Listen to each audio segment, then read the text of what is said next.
Setiap agama dan kepercayaan umumnya memiliki sejumlah hari raya keagamaan atau hari besar keagamaan yang diperingati secara rutin setiap tahunnya. Banyak yang beranggapan juga bahwa hari besar agama Katolik sama dengan hari besar yang dirayakan di agama Kristen. Namun ternyata keduanya memiliki perbedaan. Dan itu mungkin nanti akan kita bahas di video selanjutnya. Beberapa hari besar ini juga tercatat di dalam kalender liturgi dan beberapa di antaranya ditetapkan sebagai libur nasional. Tidak hanya Natal, agama Kristen memiliki perayaan lain dan makna di setiap rayanya. Untuk mengetahui lebih lanjut, berikut penjelasan hari besar agama Kristen yang bisa sobat simak dalam video ini. Yang pertama, Hari Raya Paskah. Hari Raya Paskah atau biasa dikatakan Hari Kebangkitan Yesus dari kematian. Pada hari raya ini selalu jatuh pada hari Minggu setelah Yesus disalibkan dan mati di kayu salib. Ia kemudian dikuburkan di kuburan baru milik seorang kaya, yaitu Yusuf Arimatea. Yusuf Arimatea merupakan salah satu anggota mahkamah agama Yahudi yang juga termaksud murid Yesus. Yusuf Arimatea meminta izin kepada Pilatus untuk menurunkan mayat Yesus dan memakamkannya sebagaimana jenazah orang Yahudi. Murid-murid Yesus yang lain dan para wanita yang menyaksikan penyaliban Yesus juga menyaksikan penguburan Yesus. Pada hari Minggu pagi, tepat pada hari ketiga ketika para wanita mendatangi kubur Yesus, ternyata kubur telah kosong. Yesus telah bangkit. Kebangkitan Yesus ini diperkuat oleh kesaksian dua malaikat yang hadir di kubur Yesus. Bukti lain dari kebangkitan Yesus adalah ia terus menampakkan diri kepada para muridnya selama 40 hari untuk menunjukkan bahwa ia hidup. Sebelum memperingati Hari Raya Paskah, umat Kristiani akan mengikuti ibadat Trihari Suci dan berpuasa daging dan telur. Kemudian pada Hari Raya Paskah semua bergembira dan bersorak-sorai. Yang berikutnya, Hari Pentakosta.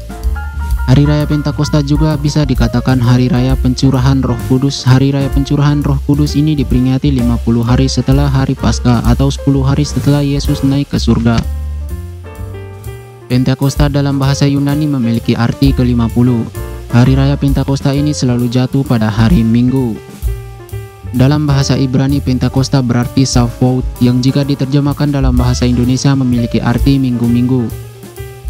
Di dalam Perjanjian Lama, Pentakosta dikatakan sebagai perayaan atas pencurahan rahmat Tuhan dalam kehidupan manusia. Berkat tersebut diwujudkan secara spiritual melalui Taurat secara jasmania. Berkat yang diberikan oleh Allah diwujudkan melalui hasil panen gandum yang didapat oleh bangsa Israel.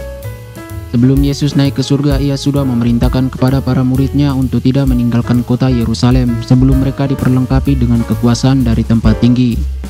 Maksud dari tempat tinggi adalah dipenuhi dengan kuasa Roh Kudus seperti yang dijanjikan oleh Allah Bapa. Kemudian hal itu diikuti oleh para murid, dan ketika mereka kembali dari Bukit Zaitun, tempat di mana Yesus naik ke surga di kota Yerusalem, mereka naik dan berdoa di tempat mereka menumpang di Yerusalem. Pada hari ke-10 mereka berdoa, yaitu hari ke-50 saat setelah Yesus bangkit. Maka turunlah Roh Kudus atas mereka dalam bentuk lidah-lidah api dan mereka dipenuhi dengan Roh Kudus. Kemudian Petrus berkhotbah di hadapan banyak orang dan sekitar 3.000 orang bertobat dan mengikuti jalan Yesus Kristus. Yang berikutnya, Hari Raya Natal. Sobat pasti sudah tidak asing dengan Natal. Hari Raya Natal atau hari kelahiran Yesus Kristus ini dapat dikatakan sebagai hari raya Kristen yang paling meriah. Karena biasanya pada hari raya Natal dekorasi lampu, kado, pohon Natal, dan Santa Claus hadir menghiasi gereja dan setiap rumah keluarga yang merayakan. Banyak tradisi yang dijalankan pada hari raya Natal, seperti mengirim kartu ucapan selamat Natal, tukar kado, menghiasi pohon Natal, membuat kue Natal, dan membagikannya. Momen berkumpul dan beribadah membuat hari Natal ditetapkan sebagai libur nasional. Hari Raya Natal umumnya diperingati setiap tanggal 25 Desember di gereja Kristen dan gereja Katolik. Namun di gereja-gereja Ortodoks pada tanggal 7. Itu dikarenakan mereka memakai kalender Julian. Namun itu hanya sebagai peringatan karena tidak ada yang tahu pasti kapan Yesus lahir di dunia. Dalam Alkitab dikatakan orang tua Yesus adalah Yusuf dan Maria, tetapi Yesus lahir bukan karena hubungan suami istri antara Yusuf dan Maria, melainkan Roh Kudus. Yesus lahir di Bethlehem. Ketika Yusuf dan Maria sedang pulang ke Bethlehem, pada waktu itu tidak ada rumah penginapan yang mau menerima mereka untuk menetap, hingga pada akhirnya Yesus lahir di kandang domba. Umat Kristen dan Katolik mempercayai Yesus adalah Tuhan yang datang ke bumi dan menjadi manusia untuk memberikan nyawanya bagi tebusan dosa manusia. Yang berikutnya, Hari Raya Jumat Agung. Jumat Agung diperingati sebagai kematian Yesus di kayu salib dalam menebus dosa manusia. Hari Raya Jumat Agung selalu diperingati setiap hari Jumat dan menjadi hari libur nasional atau tanggal merah. Penyaliban dan kematian Yesus dicatat oleh para sejarawan terkemuka pada masa Yesus seperti Flavius Josephus, sejarawan Yahudi, dan Tacitus, sejarawan Romawi. Penyaliban dan kematian Yesus adalah satu fakta yang tak terbantahkan yang benar-benar terjadi secara historis, di tempat dan waktu tertentu sebagaimana dicatat oleh Alkitab dan para sejarawan dunia. Mungkin sebagian sobat bertanya kenapa Yesus disalibkan? Jadi sebenarnya penyaliban Yesus terjadi karena tuduhan palsu orang Yahudi. Namun hal ini dipakai Allah untuk menggenapi rencananya yang besar dan menyelamatkan manusia yang berdosa. Yang terakhir, Hari Raya Kenaikan Yesus ke Surga. Hari Raya Kenaikan Yesus ke Surga diperingati 40 hari setelah Hari Kebangkitan Yesus atau Hari Raya Paskah. Selama 40 hari menampakkan diri kepada murid-muridnya, maka Yesus naik ke surga meninggalkan murid-muridnya. Yesus naik ke surga dari atas Bukit Zaitun di pinggir kota Yerusalem.